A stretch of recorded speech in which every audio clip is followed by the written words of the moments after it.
It's clickbait, dude. I don't want to overthrow democracy. I want to leverage the power of preferential voting to undermine the Liberal, National, Labor, Green, Uniparty corruption machine currently masquerading as democracy. And I want you to help me do that in just a few days in the most democratic, law-abiding and peaceable way that's humanly possible. I also need to explain to you why this is so important and such a problem.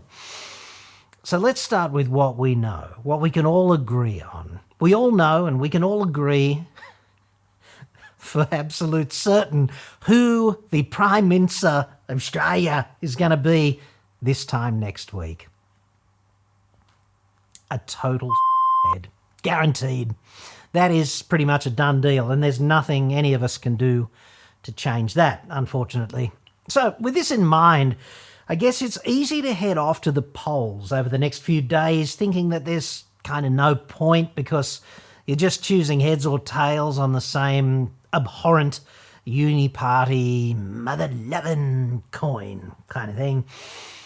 But whichever head wins, this election is actually your opportunity to send them a one-fingered message and just take away a bit of that smug, holier-than-thou political arsehole sanctimony.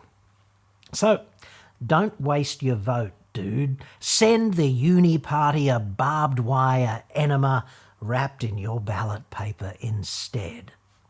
Metaphorically.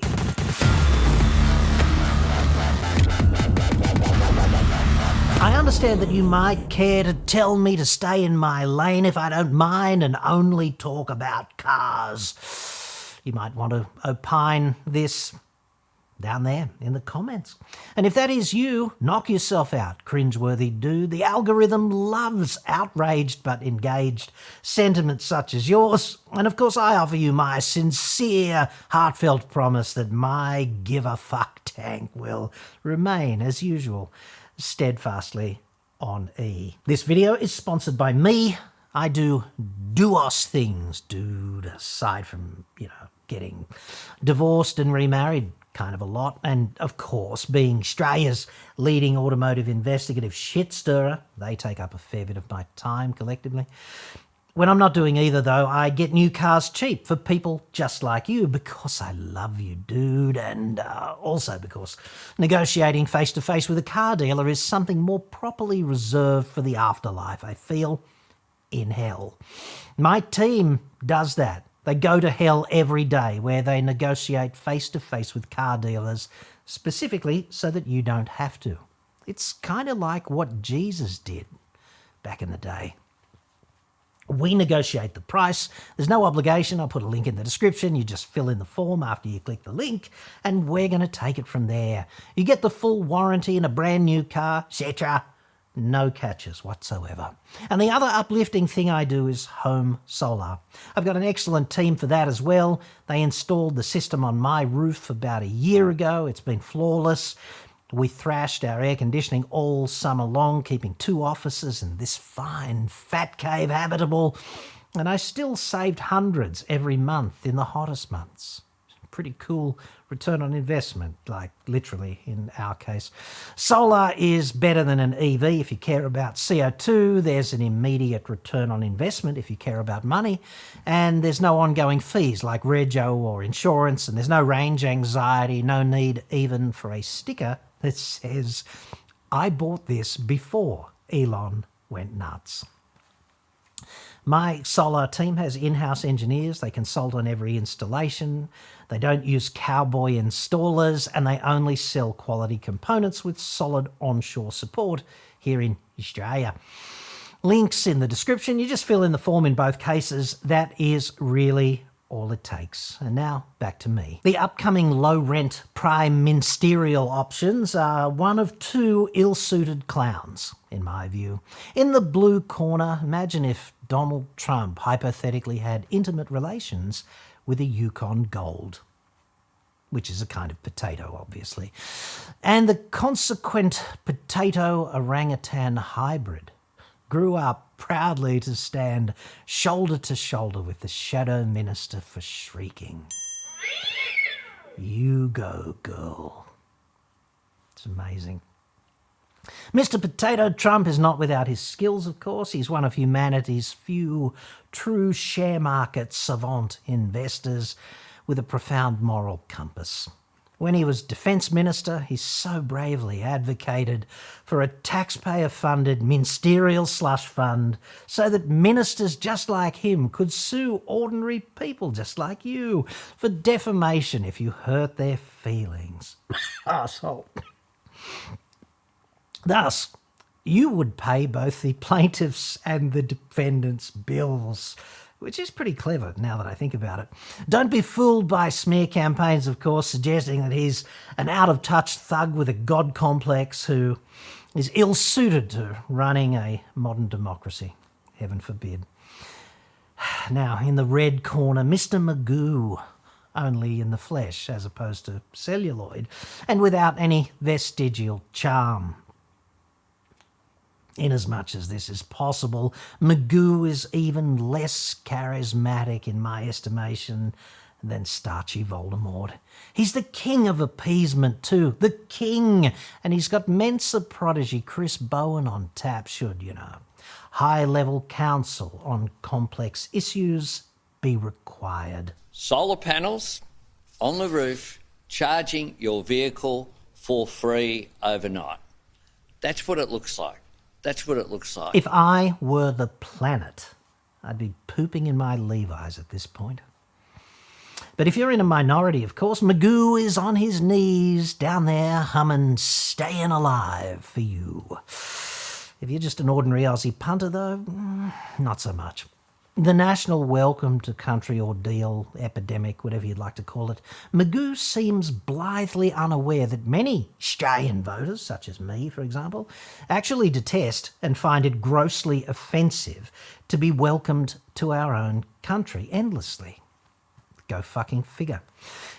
It does not surprise me that a bumbling, indecisive cartoon character can't read the room, not at all, let alone balance the books, keep a lid on the cost of living, or inspire confidence on issues such as foreign policy, defence, immigration, or national security, which really do matter to many of us, I think. But if you'd like to get together and braid each other's hair and discuss, I don't know, pronouns while singing Kumbaya, he's free next Tuesday, no matter what happens. Can't wait for the next referendum, by the way. Bring it. Happy to tell you to fuck off a second time, sir. In my view, the red clown and the blue clown share many more objectives than they would ever admit. If you landed here from Alpha Centauri, you would never be able to tell them apart on objective criteria, I'd argue. Liberal and Labor, both the same flavour. Shit sandwich. And this election's special, Great Dane. Woof. They do seem both especially to enjoy sucking multinational gas company, metaphorically. Woodside is a particular favourite, I know. Think of Woodside as a kind of giant gaseous Ron Jeremy, with either major party keen to step in at a moment's notice, should any, urgent suction be required on set. They're both quite accommodating like that. This makes life kind of interesting in Australia. We are a natural gas exporting superpower. That would be methane, right? We don't think of ourselves in this way, of course, because it happens kind of out of sight and we don't derive very much benefit from it at all. Roughly bugger all, metric bugger all, which is the big one. But we really are a hydrocarbon exporting superpower on a global scale, kind of like Qatar. Now, Qatar exported 78 million tonnes of liquefied natural gas in 2023. Have a guess, dude. How about us here in Australia? Oi, oi, oi. Have a guess how much LNG we exported. 81 million tonnes, like million tonnes. 3 more million tonnes than Qatar. And we are also the world's top exporter of coal, by the way. So what is life like, I wonder, for for the average Qatari swimming in such a valuable pool of cryonic methane? Well, there's no personal income tax payable in Qatar. None. I'm not making this up. It's a fact. But Qatari nationals, they do have to pay 7% of their income towards social security, and employers contribute 14%. Compare that to, I don't know, your last pay slip, dude. 7%. How much tax did you pay last month? Plus Medicare, plus superannuation, plus, like more than 7%, was it? Anyone? I think it probably was. If you're a business or self-employed in Qatar, 10% tax is payable, 10. But that tax is only on the profits, not the income. Qatar is also thinking about putting a 5% GST-like consumption tax on essentially everything, i.e. half as much as us. Now, the reason Qatar can do this is pretty simple. Qatar is not an institutional fluffer on a gas multinational pornographic movie set. That's our job. Qatar knows that its gas is both valuable and finite, so they don't just give it away, piss it up against the wall, along with some multinational reach around under the table. We do that. Yay, Australia. It really doesn't matter which arsehole gets into the lodge next week. Either one will eagerly fluff the Woodside-led gas cartel on freaking demand. Liberal or Labor, Magoo or Potato Trump, they're just the tail, and Woodside and its cartel cohorts are the frickin' dog, dude. That shitty sewage vent we call Parliament House in Canberra is brimming with former gas executives working as lobbyists, which explains the smell. Essentially, they just ferry the latest gas cartel demands to relevant ministers, chiefs of staff. And this is not even seen within the building as in any way morally or ethically bankrupt. Quite the opposite. Over time, this corrupt conduct has incrementally and effectively eroded the Petroleum Resources Rent Tax, the PRRT, if you ever see that in a newspaper. They've used bullshit accounting practices which only a government could get away with using, such as so-called uplift factors, to boost the value of their deductions over time. They've separated the liquefaction process for the gas from the production of the gas to further avoid paying tax. They've even allowed 6 of Australia's 10 LNG export facilities to avoid paying royalties, and that alone is a lazy $13 billion tax dodge right there. The scale of this Uniparty gas cartel fluffing is beyond belief. The gas cartel could not get away with this if someone with integrity working in the national interest were minding the shop. It would not be possible. Get on the Googles and the ChatGPTs, dude, and see how Norway operates financially. Norway, like Qatar, is a poster child for countries that benefit from not fluffing its considerable onshore hydrocarbon exploitation industry. I mean, we could make this really work for us and life would get a lot better for average Aussies if we did, but we need non-shitheads running the show. So we've got that logjam at the top to solve, and you can make a difference in just a few days. We'll get to that. In 2021, the gas cartel in Australia paid $1.8 billion in combined company income tax and resources tax. What a tongue twister. 1.8 billion. Sounds like a lot of money, but nurses paid 5.4 billion collectively in income tax, for fuck's sake. That's 3 times more paid by nurses. Teachers pay more tax than the gas cartel. Students in Australia pay more on their HECS debt than gas companies pay in tax. Australia can't even understand that educating the next generation is an investment in future economic prosperity. That's how fucked up we are at the top at this point. We operate exactly the way a morally bankrupt banana republic operates. Come on. Somalia might even manage this better than us. And it is officially the most corrupt country on earth. So much for living in the lucky country, right? Australia has become Shitsville in my lifetime, and I'm kind of sick of it. In fact, if I were PM, I'd give the job back, but job number one, if I were, I'd change the country's name at this point to better represent who we actually are today. Of course, almost everyone at the National Monument to the Death of Integrity is happy to fuck you over in this way to the significant material benefit of their buddies in the hydrocarbon cartel. What they really, really don't like, however, is you being able to communicate this publicly or how you feel about it, especially since platforms like YouTube and X have democratized opinion. They want to go back to the bad old days where they told quote-unquote real journalists at 7 and 9 exactly what to say.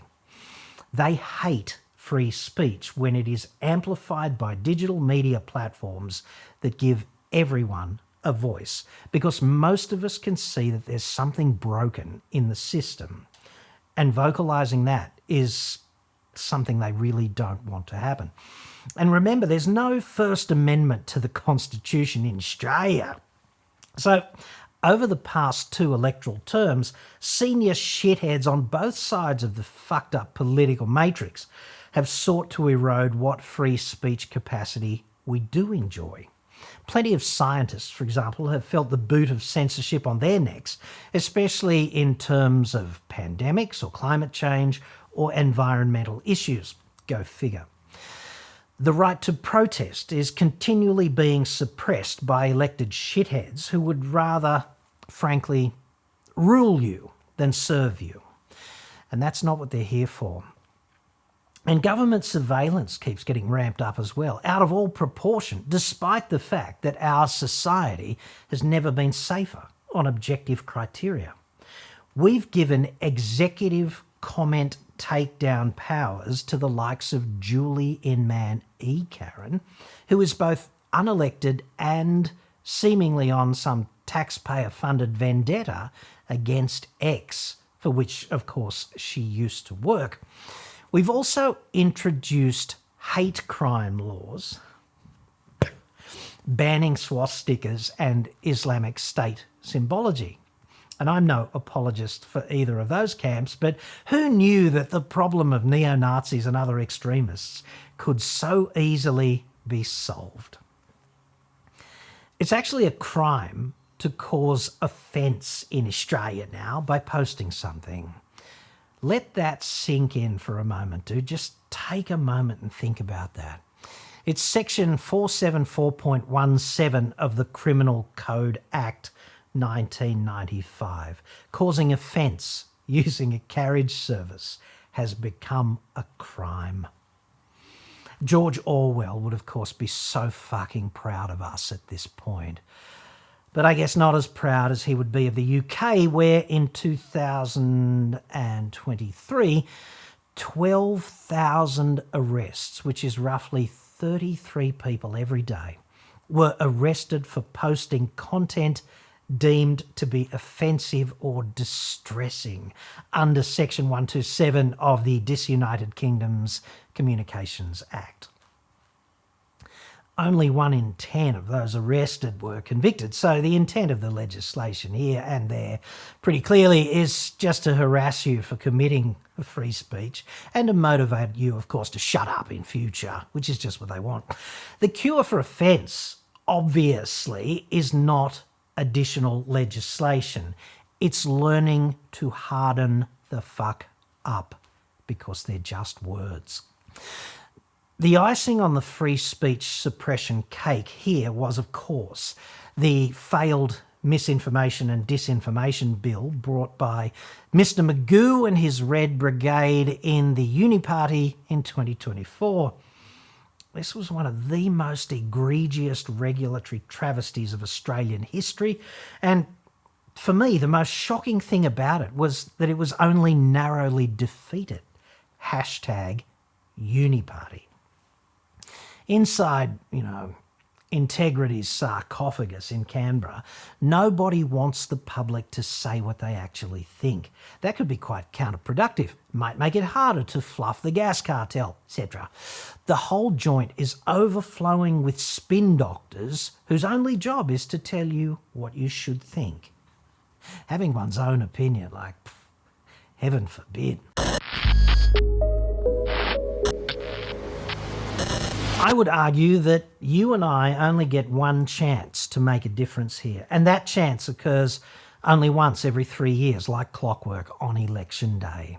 In my view, Mr. Magoo and Mr. Potato Trump are equally vile shitheads who appear to lack both competence and integrity and are thus unsuited to the job, which one of them will certainly get.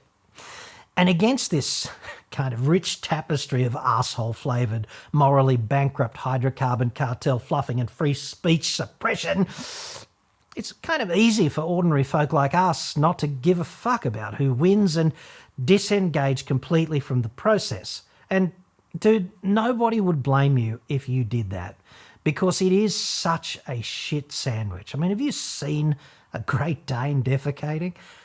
Clean up in aisle 2.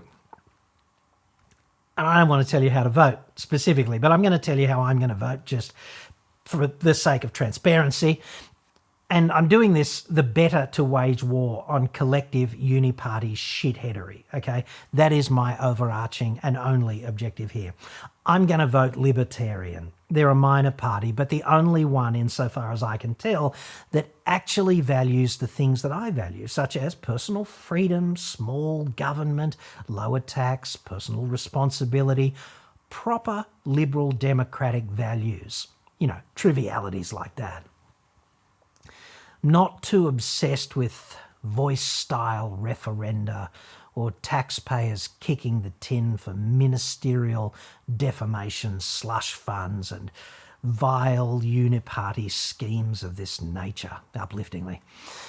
It's absolutely essential when you vote that you give all the preferences, like the numbers 1 through whatever, on both ballot papers to freedom-oriented candidates and parties, especially those that don't come across like outright crackpots.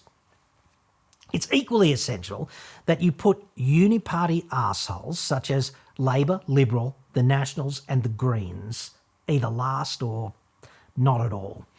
If enough of us do this, if we walk away from uniparty entities, it erodes power from the gas cartel fluffing potato magoo mob, basically, which would rather rule you than serve you. And none of us signed up for that. If you don't understand what the preferences actually do and how they are absolutely fucking vital in making a real difference this election, watch that video from Aussie YouTuber and dead set legend, frankly, Topher Field, who makes it digestible for even the most brain-dead bogan. After you watch that video, even an economist would get it. And that's saying something. I'll put a link in the description also. It could be the most important Australian election video you ever see. How to throw the Uniparty under the bus with your preferences. Imagine that.